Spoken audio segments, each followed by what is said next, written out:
दोस्तों, आज की कहानी है बहू लकवा शरीर को हुआ था, दिमाग को नहीं। दोस्तों, कहानी शुरू करने से पहले अगर हमारे चैनल को सब्सक्राइब नहीं किया हो तो कर लीजिए, ताकि आपके पास पहुंचे हर रोज नया वीडियो। अचानक माधवी का सुबह 7 बजे अपनी नंद मोनिका को फोन गया कि मोनिका जल्दी आ जाओ, बाबूजी को कुछ हो गया, हम उन्हें अस्पताल लेकर जा रहे हैं। 5 मिनट में मोनिका अपने मायके पहुंच गई। 2 गली छोड़कर ही उसका ब्याह हुआ था। जल्दी जल्दी मोनिका और उसका भाई अतुल कार में बाबूजी को अस्पताल ले गए।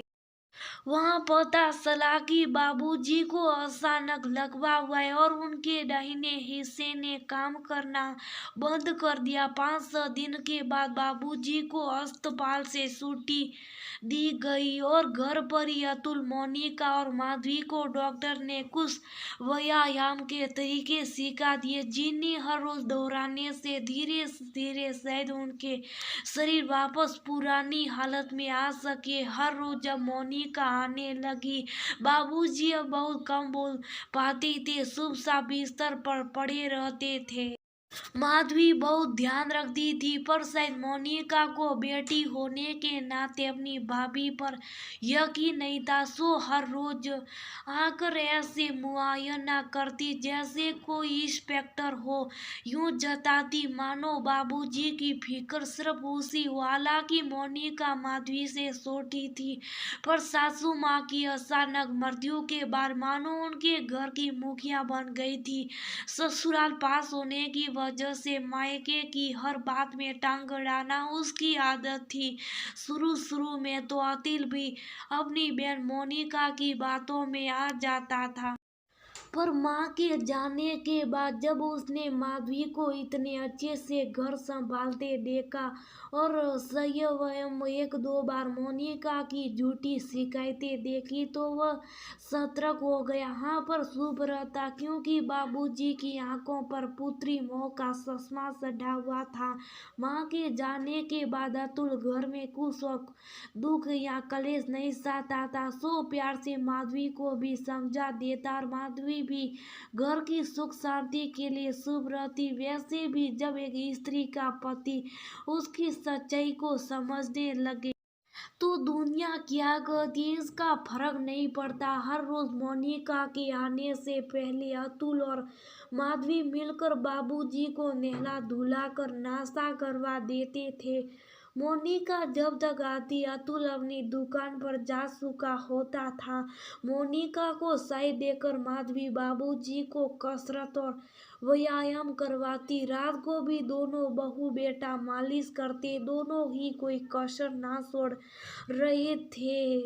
बाबूजी की सेवा में बिस्तर पे पड़े बाबूजी के यूरिन बैग को कभी मोनिका हाथ ना लगाती, क्योंकि वो तो बेटी थी और बेटी ऐसा काम कैसे करती। जब तक अतुल ना आता तब तक बाबूजी के सब का माधवी करती। मोनिका का काम था बाबूजी के पास बैठकर समाचार पत्र पढ़ना या टीवी के चैनल बदलते रहना या फिर रिश्तेदारों के फोन अटेंड करना। धीरे धीरे 1.5 महीने बीत के बाबूजी में सुधार तो था, पर बहुत धीरे धीरे अब मोनिका का आना कम होता गया। कुछ देर के लिए आती और कभी कभी तो 1-2 दिन तक शक्ल नहीं दिखाती, पर घरेलू उपचार, डॉक्टरों की दवाई और कसरत से पूरे 5 माह में बाबूजी काफी हद तक ठीक हो गए।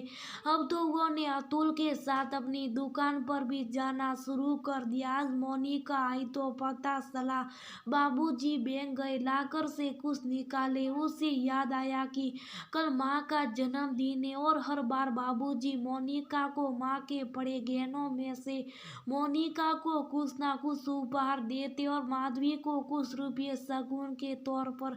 अगले दिन हर साल की तरह घर पर यज्ञ करवाया गया।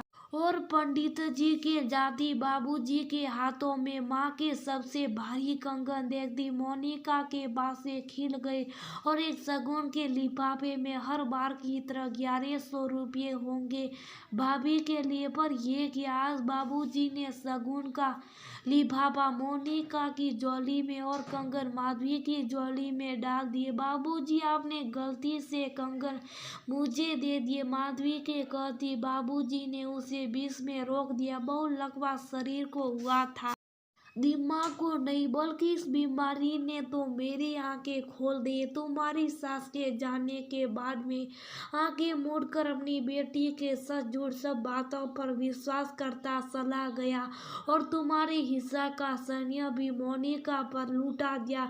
जबकि इस बीमारी में तुमने पराई होकर भी अतुल और मोनिका से अधिक मेरा ख्याल रखा और इस पर सिर्फ और सिर्फ तुम्हारा अधिकार है। जब मोनिका मेरे पास बैठकर गप्पे लड़ा रही होती थी तब तुम मेरे लिए ले बना रही होती थी। बहुत ध्यान से देखा मैंने तुम उन दोनों, मेरी आंखें खुल गई है। मेरे दिल में मेरी बेटी के लिए प्यार है और बहू के लिए प्यार और सम्मान दोनों है। बाबूजी की बात सुनकर माधवी की आंखें भर आई, विपुल की आंखें बोल उठी। देखा मैं ना कहता था कि एक दिन बाबूजी को खुद तुम्हारा मोल पता चल जाएगा। दोस्तों, अनेकों बार कुछ लोग हमारी अच्छाई को बुराई बनाकर पेश करते हैं, पर वक्त आने पर सबकी कीमत पता चली जाती है। दूसरों की गलतियों की वजह से अपनी अच्छाई को ना छोड़े। गलत बात का जवाब जरूर दे, पर सब ये गलत बनकर नहीं। जिस तरह सूर्य की रोशनी को कोई नहीं दबा सकता, वैसे ही आपकी अच्छाई की रोशनी को कोई नहीं छिपा सकता। एक ना एक दिन ये अवश्य सबके सामने उजागर होगी।